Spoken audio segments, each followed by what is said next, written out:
You'll know when you have a wild woman. She'll practice her craft without boundaries. She is truly autonomous. Her loyalty is only to the family she serves, a midwife who will not allow herself to be held back by a system she didn't create.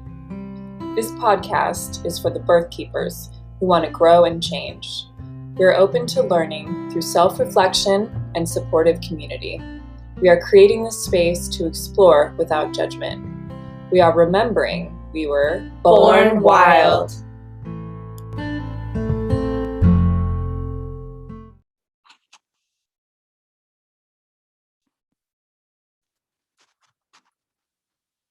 Hello, everyone. Welcome back to the Born Wild podcast. We're your hosts, Sophia and Clover. She can't figure out how to speak today, so she's just listening in. And the others, we don't know where they are. We're assuming there's babies being born. But I wanted to jump straight into letting you introduce yourself. We have a very juicy story for you all today. It's like a telenovela.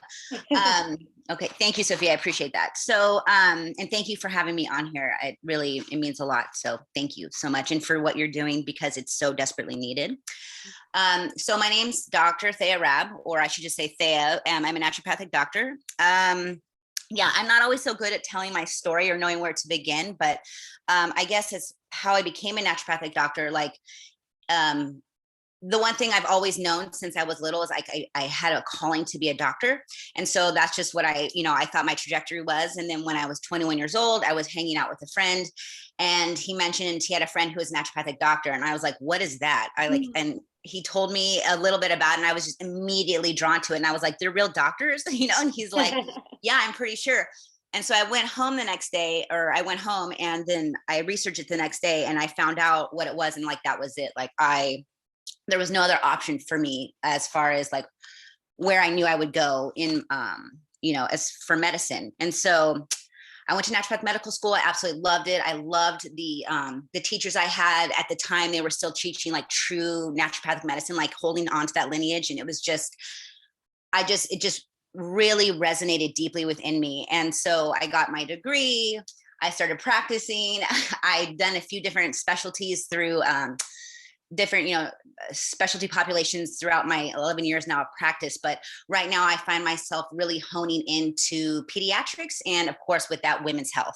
So unfortunately, as far as pediatrics is concerned, conventionally speaking, when you go to a medical doctor and you go to a well child visit, really what you're getting is basically just vaccines.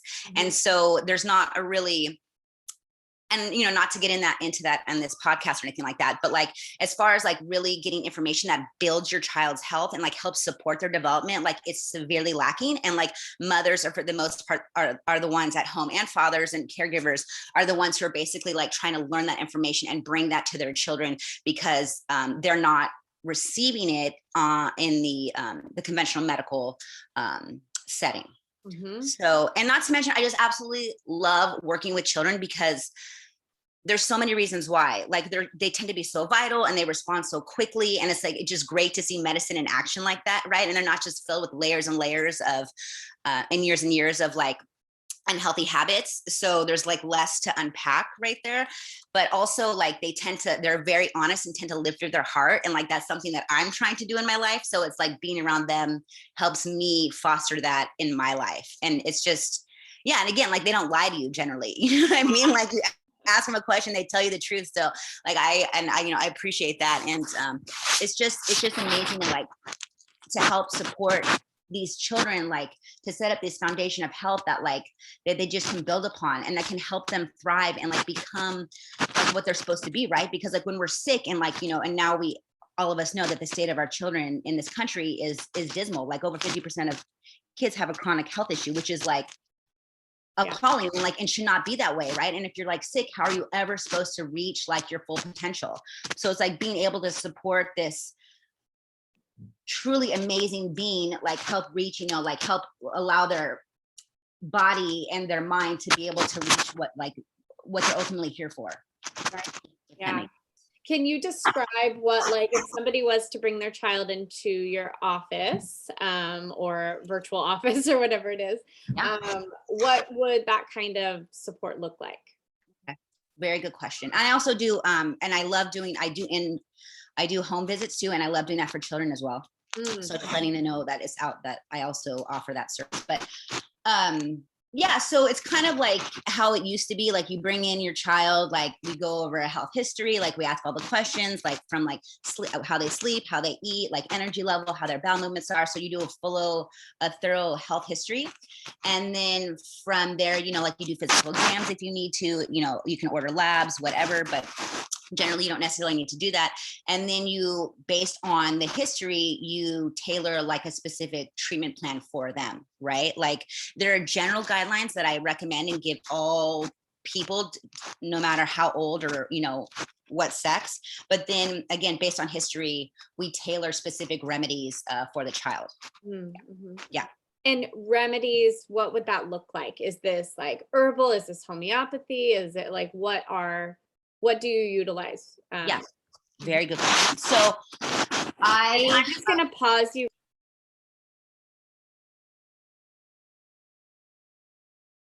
Okay. So as far as like what remedies I utilize, there's a few that again like are almost universal, and that's mushrooms. Like mushrooms are just, and again, most of what I recommend is like basically nutrient dense food. Like food is medicine, right? And especially for children, because you don't want them taking a lot of things, like compliance is low, and so trying to meet them where they're at nutritionally is like the first goal. So again, mushrooms, because I am just blown away by mushrooms. I really find like if anyone's going to do one thing, like that's what to do. Like that is what one should do, because they have this effect on the body that's just unparalleled. What they do for immune system, overall health is just absolutely stunning. So mushrooms are almost always a go-to. And again, huge proponent of castor oil. I believe in the cult of castor oil. Like, again, what I see it do is just absolutely like mind blowing. So castor oil, mushrooms. I really like utilizing teas because we need to stay hydrated, and it's a great way to get your medicine in. And then I mostly use combination homeopathics that are diluted. So like combination homeopathic remedies. So, which is a little bit, that's a whole other discussion and stuff like that. But so, which are drops. So I basically, everything I use are drops. There's very few times I use capsules. And there's, again, a lot of reasons for that, but they tend to be more effective. They act deeper, they're quicker, but also it's so much better for compliance, especially for children. I know. I loved when you said that. I kind of chuckled a little bit when you said compliance is low. Oh yeah. I was like, oh, yeah. How do you shove something into someone's mouth, right? Like a kid, like a toddler's mouth, or, you know, get them to do what you want. Yes, it's all about kind of like trickery. So putting some stuff in their water that they don't even know is there, that's going to benefit them. You know, it's like everybody wins. Yeah. So what point in your life did you go to school? What did that look like? Did you have children yet, or did you not? Where were you in life? Oh man, it was a very sweet spot in my life. So it was my later 20s. It was like 26 to 30. And I was really unencumbered. I didn't have a relationship. No kids, nothing like that. And so I was able to just really enjoy and delve into the medical school experience, and also then get to really enjoy the town and get to know the town that I was in. So so no children, anything like that. But there was a joke at my medical school. It was like, because all these women were getting pregnant. It was like something was in the water, right? So you saw all these women having babies in medical school. And I was just like, how are they doing it? Like, just trying to manage my time and getting everything done was hard, let alone another human being. And, you know, it was just, more power to them. But I don't think I had that capacity or that energy level. So. Mm-hmm. This is good for Clover to hear, because she's fighting the urge hard right now to get through midwifery school without getting pregnant. I mean, shouldn't just the hours that you work, like right there, you know, like, you're getting high off that oxytocin that you're being exposed to. Okay, so what did school look like for you? How long was it? And so it's 4 years. Actually, now the average student takes 5 years, because again, what naturopathic medical school, you learn everything like conventional medical doctor does, but then all these other modalities. So you actually have more hours in the classroom. So a lot of people decide to extend that through 5 years, but I just did it in 4 years because, again, like I was single, I had like really nothing else to do other than focus on school. So yeah, it was 4 years, and I can't believe how quickly it went. And I actually thoroughly enjoyed it. Minus probably my 3rd year, but yeah, actually I did. Yeah. What was wrong with your 3rd year?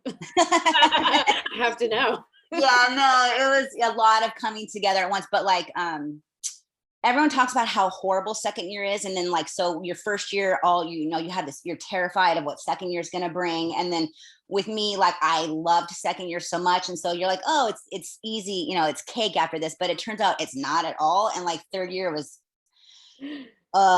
anyway, very intense. Yeah. And and just and I got, yeah, there were some issues that happened with what, like this preceptorship I had. And so it was kind of like there was a blow that I felt to my ego, I guess, because I wasn't asked to be on this what is it, a mentorship. And anyway, so it was I guess, and then also with my return to Saturn, right? So it was just, I think a lot came up like emotionally that year.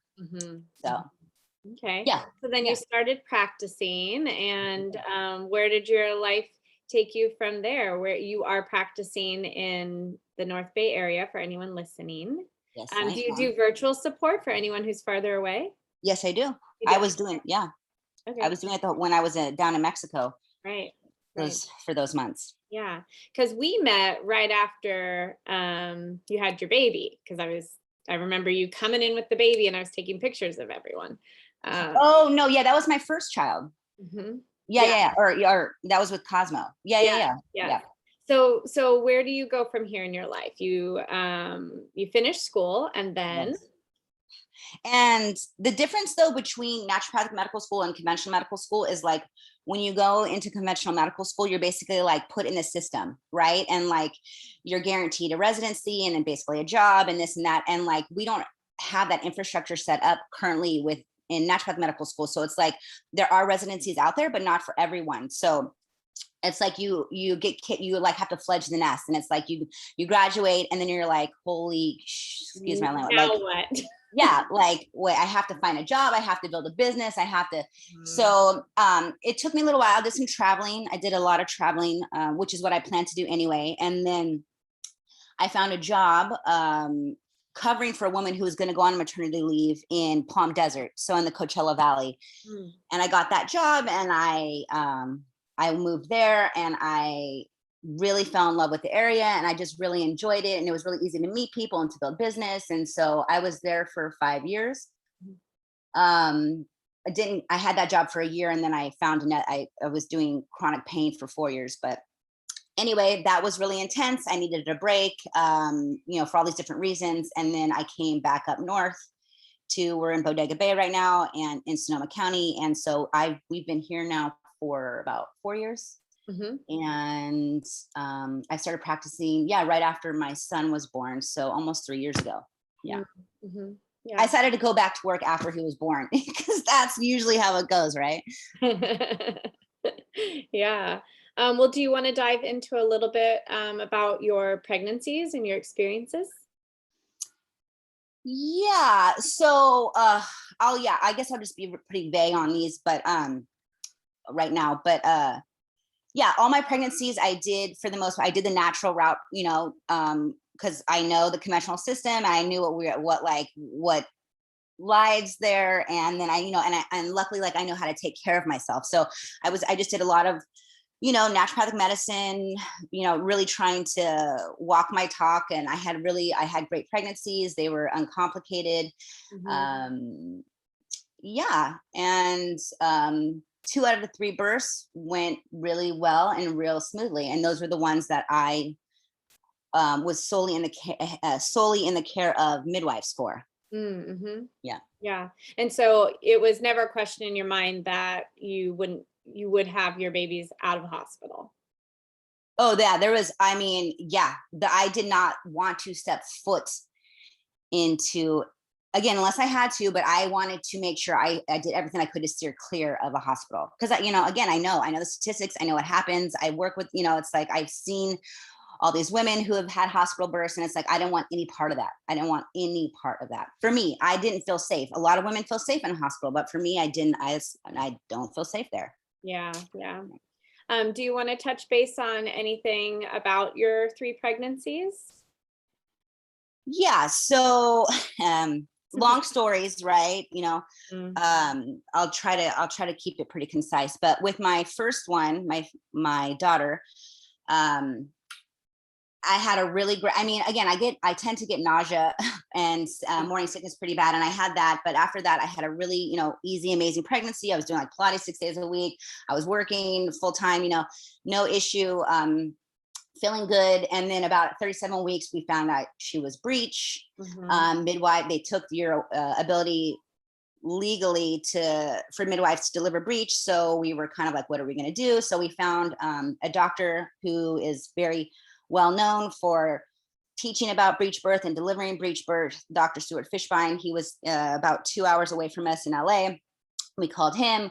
We had him be our provider and to deliver our baby, because again, there was no way I was going to do it in a hospital because, they automatically do C-section. And again, there was no way I wanted that to happen.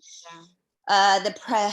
So we went to him about 38 weeks. He was willing to sign off because like everything with the baby was normal and within, normal limits, everything was fine with my health. The labor started, it kind of kept stalling out. And on the 3rd day, Dr. Stu was like, all right, let's just take you to the hospital, because it wasn't, I really think ultimately he wanted to, like, he was just done and he didn't want to like have to watch over me anymore again, because, he has a full practice and he was away from his, like he was at my house. And so he wasn't at his office in LA. And anyway, he sent us to Loma Linda hospital. We were there 3 hours. I was hooked up. Everything was fine. The heart rate was fine, totally normal. They, no concern. They offered me a DTaP vaccine while I was having contractions in the pre-op room. I told her I was up to date and she goes, do you want one anyway? I was like, no, thank you. They wheel me in. I mean, yeah, right. I was just like, you really think this is what I need right now? Like, this is helpful. So they roll me into the ER or the OR. And it's just, I had this like chill feeling go through my body. It's like, and again, like everything felt wrong. Like it was like, I was like watching these things play out. Like I just could not believe where I ended up, I could not believe it. And so I'm there. They give me my spinal and my epidural. And 3 minutes later, her heart just tanked and she went into cardiac arrest and they didn't resuscitate her correctly and she died. So that was my first birthing experience. Yeah. So the reason why I didn't want to go to the hospital, it was like this self-fulfilling prophecy, right? Is because I knew what they were capable of and that's exactly what took place. So it was just like, I felt that I had just created that reality by focusing on what I didn't want. Yeah. So that was that. And then we get pregnant again. And, I had all these people around me like, oh my God, like, are you going to do anything different? Like, are you, you're going to be in the hospital, right? And I was just like, what is wrong with everyone? Like, don't they know, like I was fine until I went into the hospital? It's like, it's just such like backwards thinking to me. It's like, for some reason we see these places as safe, but really they're not safe because it's all about going against nature and intervening on this process that actually for the most part is perfect. That and when we intervene in it, it's just hubris. And we think that we're smarter and we're better. And science somehow is more evolved than our bodies. And which is not the case. And so, we intervene and things happen and, yeah. It's just, anyway, so I digress. So my point with it was like everyone expected me to go to the hospital after having that experience in the hospital. And I just, I basically kind of didn't let anyone know what we planned on doing, and even my parents, right? And then so it wasn't until Cosmos was actually born, that we even called my mom and dad to tell them that we had had the baby, right? Because it's like, I didn't want anyone's energy like coming into that and their worry and their fear, you know? It's like, I wanted just to do it the way that we knew, like we wanted to do it and that we were comfortable with. And so we were able to do that, and everything was beautiful and fine. I think the way they trick people to keep coming back to the hospital is to making them think that something's always bound to happen. And so they need to be there. And so the trauma they experience, I don't think a lot of times they realize that it was caused, and they just think it was going to happen regardless. And so thank God they were there. Some people come out of it with the mindset you have. But I feel like some people get tricked into that mind of thinking. You're 100% correct. It's like this fear, right? And you have this mother and this family, and all they want is to like have this, you know, have this special birth and have their precious healthy baby. And it's like, you're told by these gods that it's like, that's not going to happen. And you have this 1% chance of having your, you know, your uterus rip open. So it's like, you have to be there. And so it's like, it's almost, they put that guilt into you that like, if you don't do this, like, again, you don't care about your baby and you're putting your baby at risk, when actually it's for the most part the opposite, right? Yeah. And for people to hear that like babies pass away at the hospital, you know, we just had a really intense resuscitation and posted a video, and, you know, everyone was very supportive. And there was one NICU nurse who was saying that baby should have been in the hospital, and, you know, look what happens at home. And it's like, are you lying to yourself that this doesn't happen in the hospital? And this baby's fine, you know, went straight to his mother, and, you know, it wasn't in the NICU for a day under observation. And right. Yeah. Exactly. The outcome turned out just what we wanted, right? A healthy baby was born. A healthy baby, you know, like the baby survived and thrived. Yeah. It's like, of course, there are those situations, but like, you know how to handle it. And then they had the peace afterwards, like literally PACE afterwards, of being able to be there and bond. Where in the hospital, like, there's no such thing as having like this tranquil, peaceful environment, right? It's just super stressful, which we know only like negatively affects physiology and like the experience for the baby and the mother. So it's like, again, the best place for that baby was right where they were, you know? Yeah. And I know you've shared this story with me before, and it just gives me chills every time. Like, but you know, it's interesting that you bring that up, because you know, Palm Springs is a very small town, and one of my friends was in this women's group, and they were talking about home births and how, once again, how scary they are. And somebody told my experience, somebody that did not know me, right? And they're like, oh, and look what happens. This is why we don't have babies at home. And it's like, okay, wait, again, my baby was not born at home. She was born in the hospital, and it was because of the interventions that she died. It was like, so it should tell you how safe, like how it should make you more wary of hospital births. But, you know, it's again, this whole, but I really think that's society too. Like growing up, I don't remember ever hearing any positive birth stories. It was always like fear, right? Like even from my mom, like I didn't get any support with her about how like it's a natural process and we should just help support that. It was like, oh my God, it was the worst thing ever. You're going to hate it. It's scary. You know, so it's like, we're told this. Yeah. I mean, I went to the hospital and they almost killed my daughter in my C-section. It had nothing to do with how she was going to come out, you know, it was purely their negligence. So I really feel you on that story. And that's God,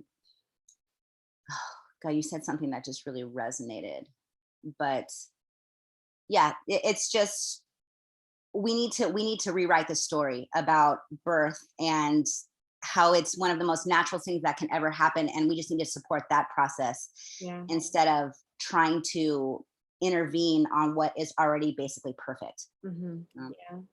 So your son was born not at home, was born at a birth center, right? Yeah. And your pregnancy, I'm sure there was like, where were you emotionally during that pregnancy? Because I can only assume. Yeah. And then between my daughter and Cosmos, I had 2 miscarriages that were pretty far along. But I'm sorry. Can we pause real quick? My baby needs to be fed. Okay, hold on. Yeah.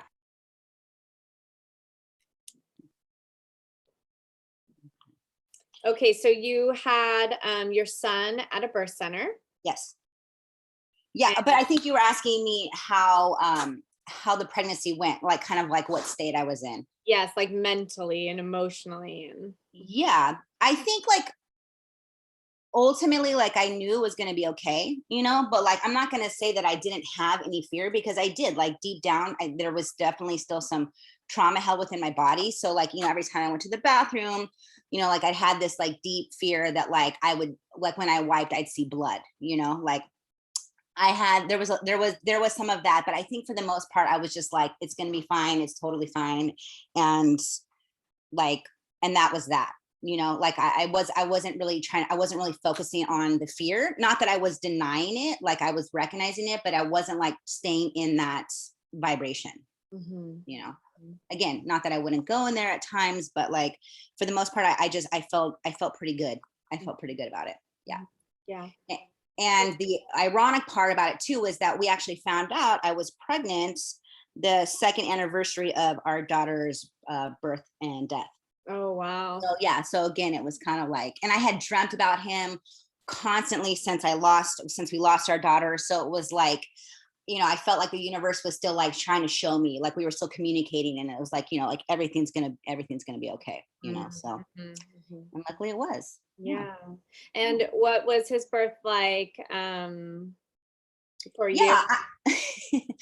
Like women, I have much admiration and respect for women who are like, I just love birth. It's like, I don't quite feel the same way about it, but like, it was uncomplicated, right? Like it went, I was in labor. It was painful, but he came out and I actually got to catch him, and, and it passed, and everything was fine, so, anything to remark on like your postpartum journey with him or breastfeeding or? Oh yeah, actually that's it. Yeah, good thing to talk about. So I didn't, other than like really feeling like a deep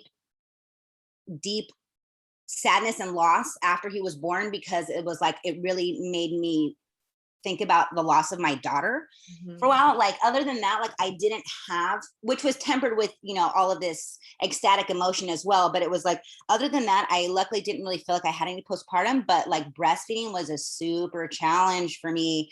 And, it took us literally about 8 weeks for Cosmos and I to like get a good rhythm. And I know it's like, oh my God, 2 months. And then finally, but like, yeah, it just was not natural for me. And I think that was also frustrating, because like we're told that breastfeeding is just something that, again, that's so easy. It's so natural. Like, it's just something that happens, like, and women are just absolutely supposed to love it. And if you don't, there's something wrong with you. Like my mom was like, like judging me because I didn't feel the same way she did about breastfeeding, like where with her, again, it was this like magical experience. With me, it was like something I had to do and get through.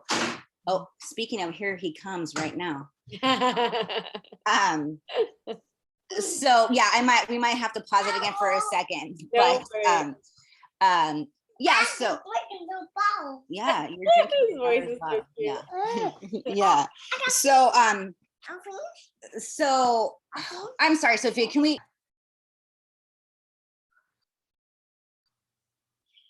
Yeah, so again, breastfeeding was not fun and was very challenging. And he had a tongue and a lip tie. So we thought that was contributing to it. So we went and had that ablation, the laser ablation, which was extremely traumatic for me to watch, especially since like I was still got a week out of delivering, and so your body is still kind of in this PTSD state, and then me thinking about my daughter watching this procedure, like, so that was kind of traumatic. But it definitely did not help him become a better feeder. That just kind of like took time, and probably me getting more comfortable with the experience.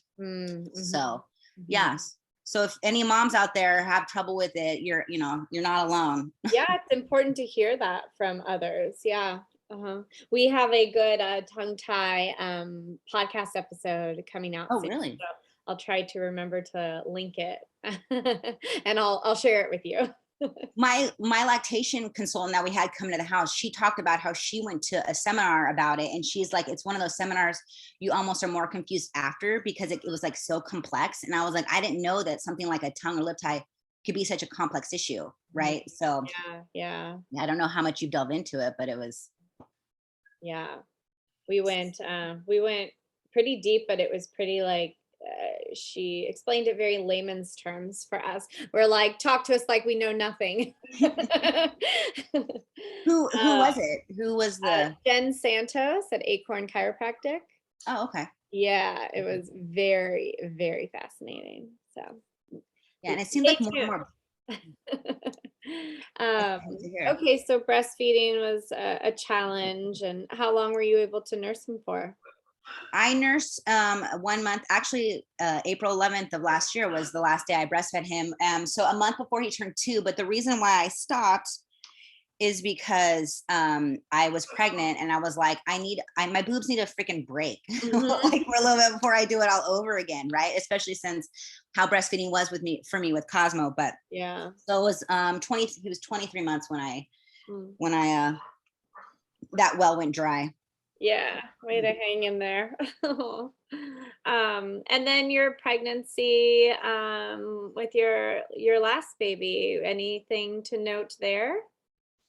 Yeah, so I don't know how I got pregnant. I don't know, but we did. History, conception. Yeah, it's basically, I was like immaculate conception, right? Yeah, but he wanted to come through for sure. So yeah, really bad morning sickness, longer with him up until, God, I think I was still getting sick probably at least once a day up until we went to Mexico when I was about 6-7 months pregnant. So after that, and then I had, I'd have some reflux and I'd have some difficulty taking full breaths. But other than that, really uncomplicated. But as of, I guess I'll talk about it because I think it needs to be talked about too. But with you, we did testing and we found out that he has Down syndrome. Yeah. So that was a lot. And I think especially you were pretty far along in your pregnancy too. Were you? Yeah, we were 25, 26 weeks, I think, when and it was mainly to find out the sex was the big thing, right? If my memory's right. Yeah. So Tom, my partner, he's like, we're going to know the sex. We're going to know the sex, even though like I'm always positive of what it is. But he wanted that. He actually has always been about doing genetic testing. So we did it with our other two as well. So okay. Yeah.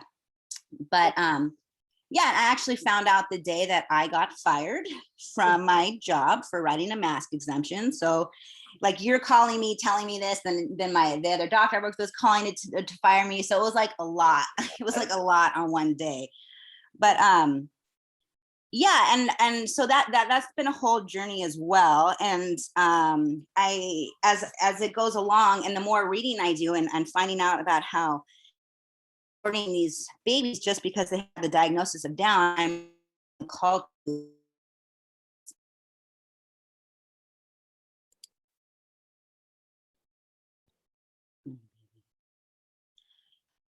Yeah, so you gave us a diagnosis. Again, it was a really intense day, and it was an intense diagnosis. And again, I think I'm repeating myself. I don't know what was recorded and not, but since he's been born, I've been doing a lot of reading. Yeah.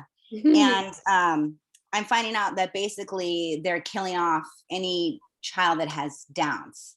Like Iceland has 100% abortion rate for anyone diagnosed, any babies diagnosed in utero. And wow. I think one of the reasons too, while it was really hard to get that diagnosis, is because of how society looks at Down children, right? And again, it's like looked at as like this. It's like the worst thing you could ever have, the worst thing you could ever be diagnosed with. Like the last thing you'd ever want to have is a Down baby, right? It's just like it looked at like it's a tragedy, right? Like.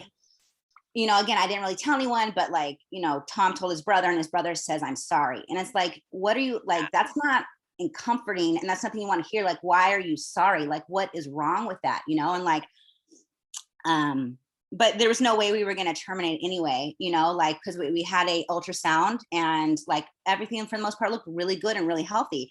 And so, like we have him, and like every day that goes by, I just feel more and more blessed to have him as my child. And I'm not saying that because he's down. I'm saying it's just who he is. Like, they're like these little beings of light that like live through their heart. And it's like, they just give you so much love. And it's like, isn't that what life's all about? Isn't that what children's all about? Is like the love that like you give and receive one another. And so it's like, why are we killing these children? Right? Like, I firmly believe I don't believe to tell anybody what to do with their body. Right? Like, I don't. Like, that's your choice. I'm not in your shoes. You have to do what feels right for you. But like, if you wanted to have a child and the only reason you're aborting is because they're down, like, you're making a mistake, because it's like, in my opinion, because these children really aren't like mistakes. Like, they're not like something to like have to get through or deal with. They're like really just these love that just brings so much into your life, you know? And it's like, I just find it so odd now that like society is like has this eugenics campaign against them, because I feel like if anything, like right now they're needed more than ever because of like this space and this energy that they bring to the world. You know, it's just, I just find it's just, in my opinion, it's a tragedy, you know? Yeah. Thank you for sharing that. 'Cause I know it can be another like sensitive topic. And any person I've ever met with Downs is just like the most happy, full of light person I've ever met. They are always just like radiating happiness. It's completely like, he smiles all the time, and he smiles so much, his body will shake and he'll fart, and you know, it's just like, it's like just so, it's just, and he looks at you and he just looks at you with these eyes, and it's just like, it's just like, you got me, kid. You got me. You got me.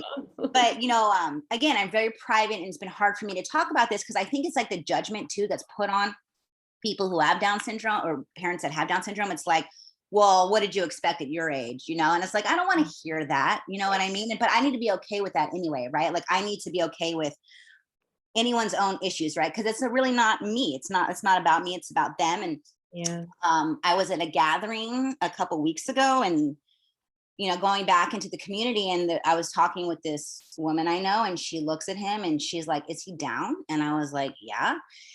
And then she proceeds to talk to me and tell me that like, obviously you didn't get any testing done, because like, if you would have gotten rid of him. And I'm just like, oh my.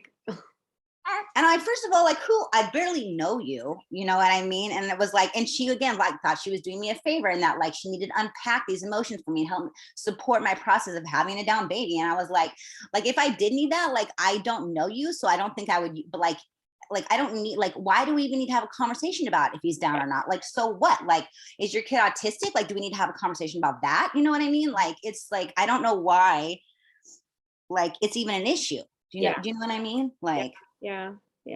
So anyway, that's been a process. And again, it's like when I introduce them to people, like, I wonder what they're thinking. Like, and I know it's like, and I know a lot of them are thinking that, you know, it's just like, yeah.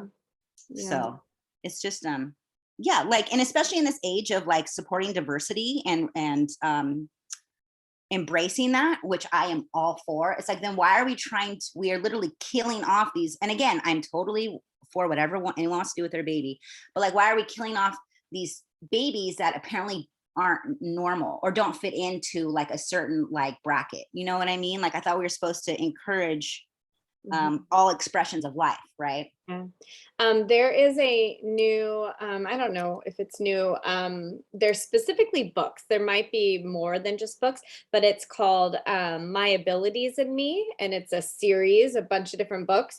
And they will pick a topic that is not talked about as often.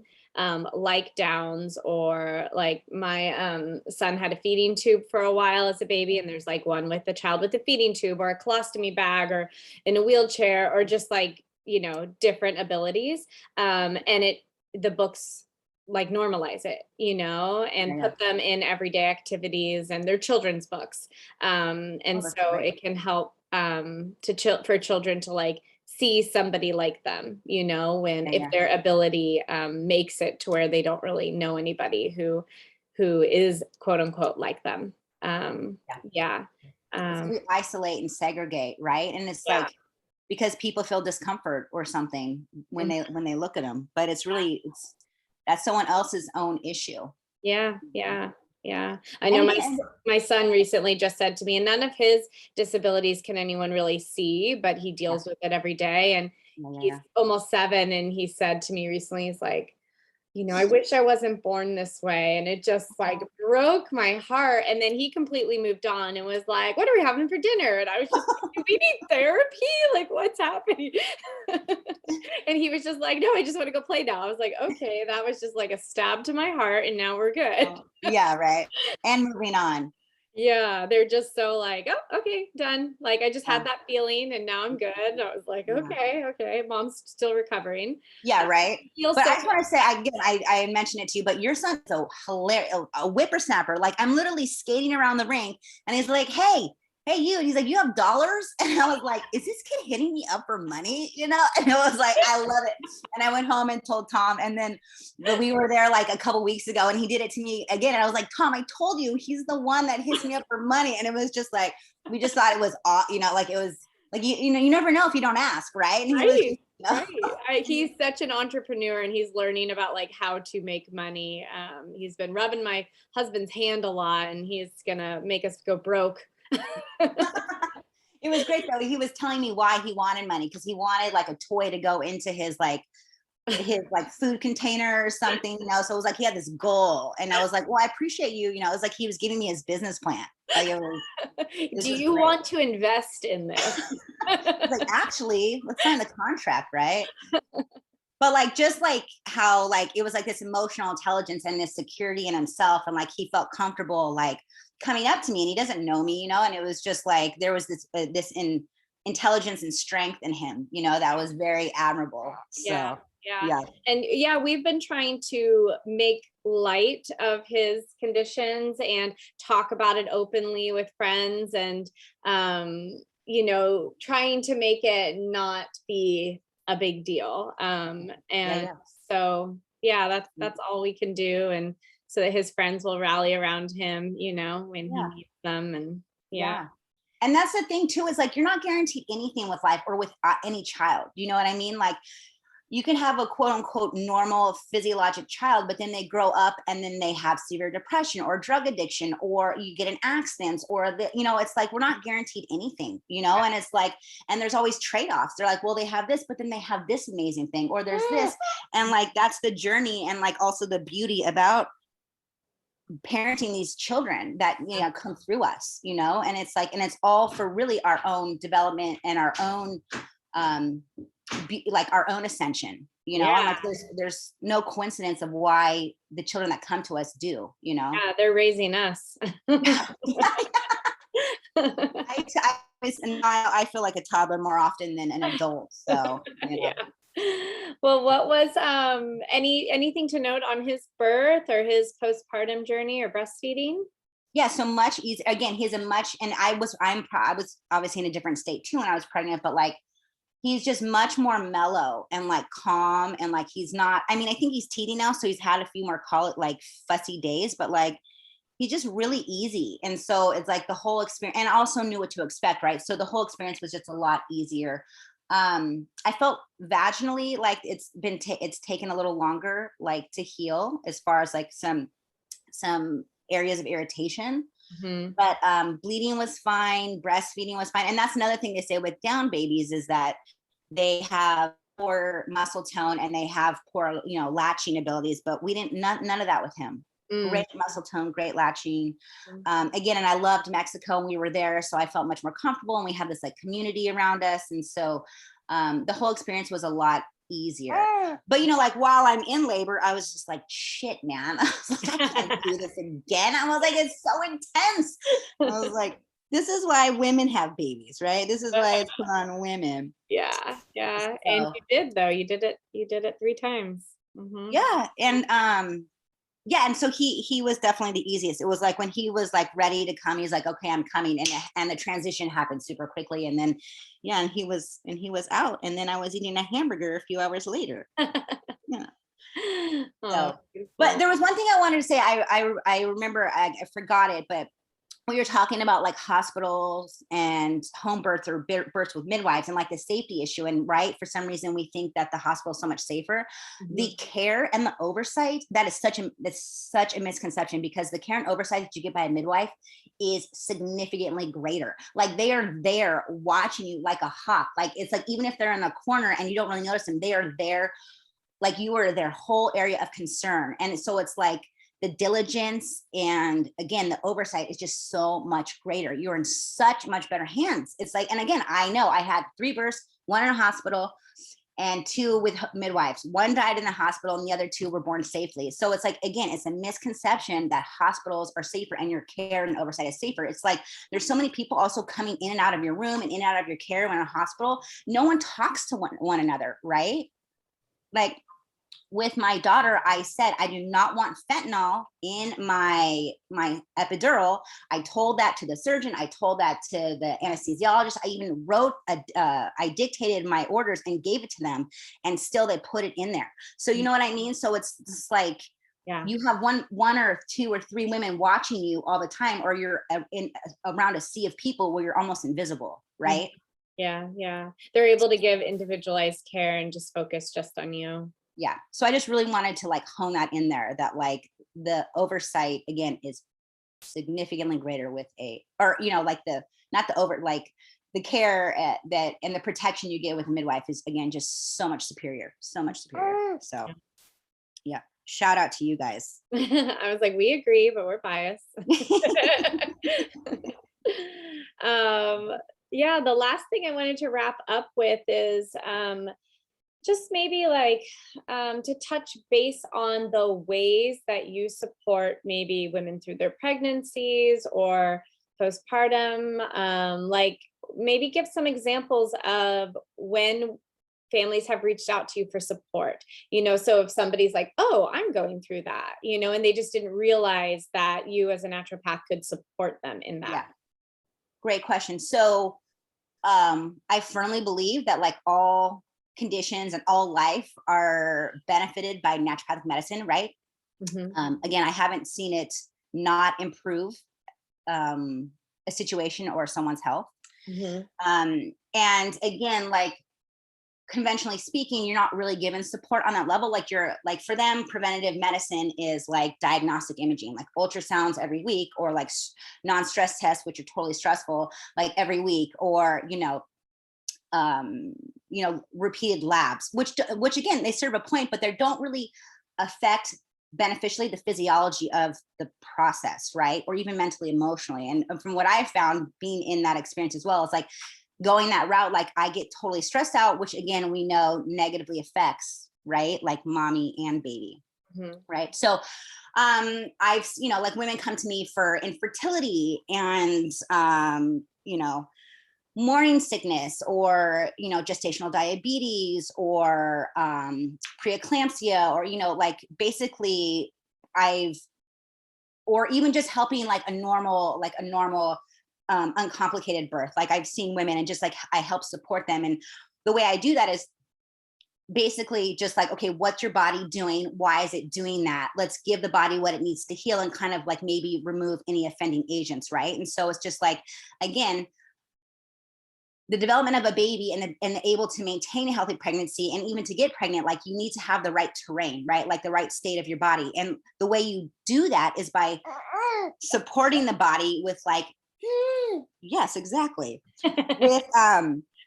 with nutrients, with again, deep nutrients, therapy, right? Which is basically we can get mostly through food, but like there are always these situations like where you're going to need like more of something, right? Because you're on more of a outside of the physiologic norm, right? So like you might need hawthorn if you have high blood pressure, or ginkgo if like you maybe have intrauterine growth restriction, like you just, so again, I think I'm wandering here. I don't know if I'm being really delineated. No, these are good examples. Yeah. Yeah. So it's like, okay, why is the body expressing what it is? And like, what does it need to correct itself? Because like, that's all the body's always doing. It's always trying to get back to homeostasis, always doing what it can to like, I know. Oh, I'm sorry. Am I not paying attention to you? But it's always, it's like, even though we think it's abnormal, it's called adaptive physiology. It's acting in a way to preserve the body, preserve the pregnancy, preserve life, right? So we just help support that process. And again, if you give it what it needs to heal, the body will heal. Yeah. It's that simple. And I think I had learned once that they found like frozen ancient spinach or something like that, and they tested the properties in it, and the amount of spinach we would need to eat to equal that like one leaf was like a ridiculous amount. So one could say that like, oh, well, we should be able to get everything we need from our food, but our food is so depleted. It's just like almost not possible anymore, you know? Exactly. Very good point. Very good point. Yeah. Yeah. Yeah, no, we live in a very, and that's the thing is even if we live a very healthy lifestyle, we live in a completely toxic world, right? Even just the way our society is set up. So it's hard to have like normal physiology living in this kind of toxic environment, right? So it's like, that's where like remedies, extra support is like really necessary and like extremely beneficial, right? And since like, while we don't live in nature really, like we're removed from it, what makes up nature makes us up, right? Like all the constituents and chemicals and molecules that exist in the universe exist within us, right? So that's why like, again, I can prescribe drugs, right? Like I have a prescription pad, but like our body understands nature, right? Like that's why like it responds so well to like botanical medicine, nutrient therapy. And that's why like, and with pharmaceuticals, like it doesn't bring healing, right? Like it doesn't add nutrients into our body, actually depletes it. What it does is basically override our physiology and like suppress or express something. So it's like, it's not really benefiting us. It's just overriding our physiology into something that we think, into an area or an expression that we think is what we need. But what we really need is just support our body naturally and get it back to baseline that way. Does that make sense? Yeah, it does. Yeah.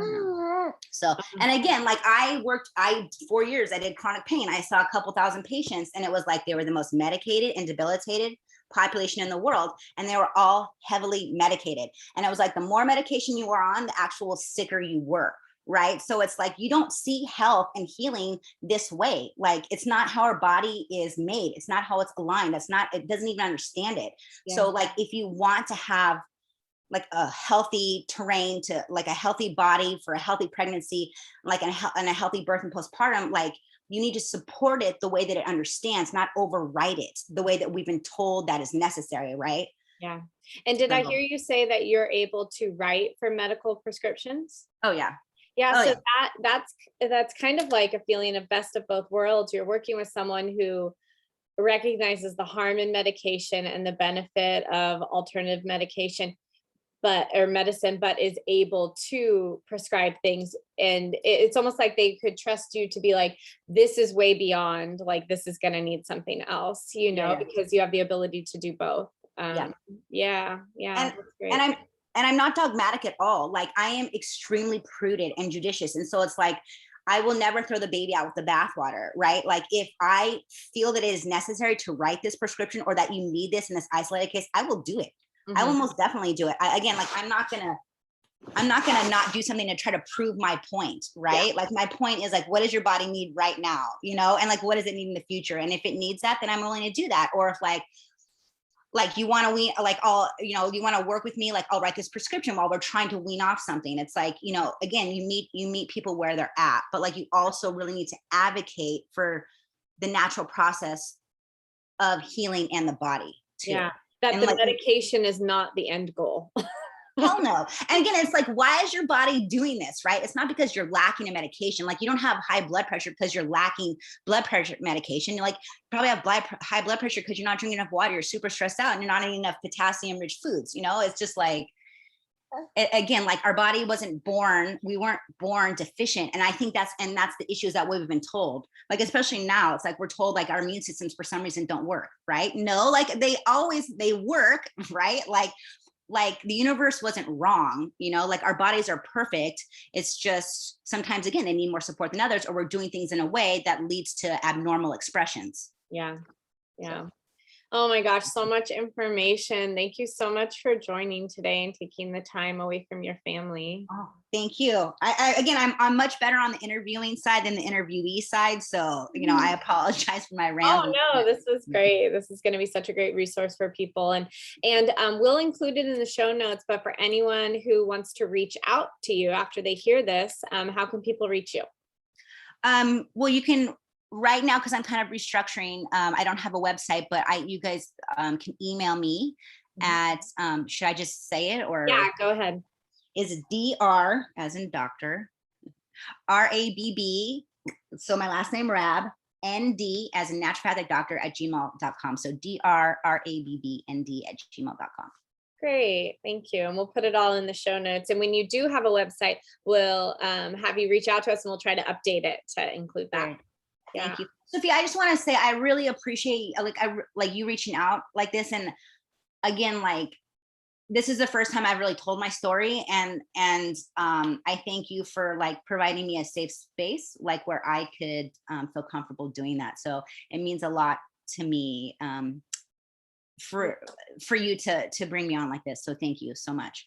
You're welcome. These stories are so important for families to hear, and they're not talked about as often for obvious reasons, they're so personal. Yeah. Yep. And VBACs are totally possible and awesome. You can definitely do it. And again, I just want to really, really reiterate, like, your body knows what it's doing, and having a baby and giving birth is like the most natural thing ever. Right. So it's like, just trust in your body. Like, it's much wiser than we are. So beautiful. Thank you for what you do. And Clover, you guys, like, you guys are needed. You're helping heal generations. You're helping bring in peaceful babies that can have peaceful lives. So thank you. You're helping with the trauma that we've all had to go through, right? And so thank you for all the healing you do. And you too. It was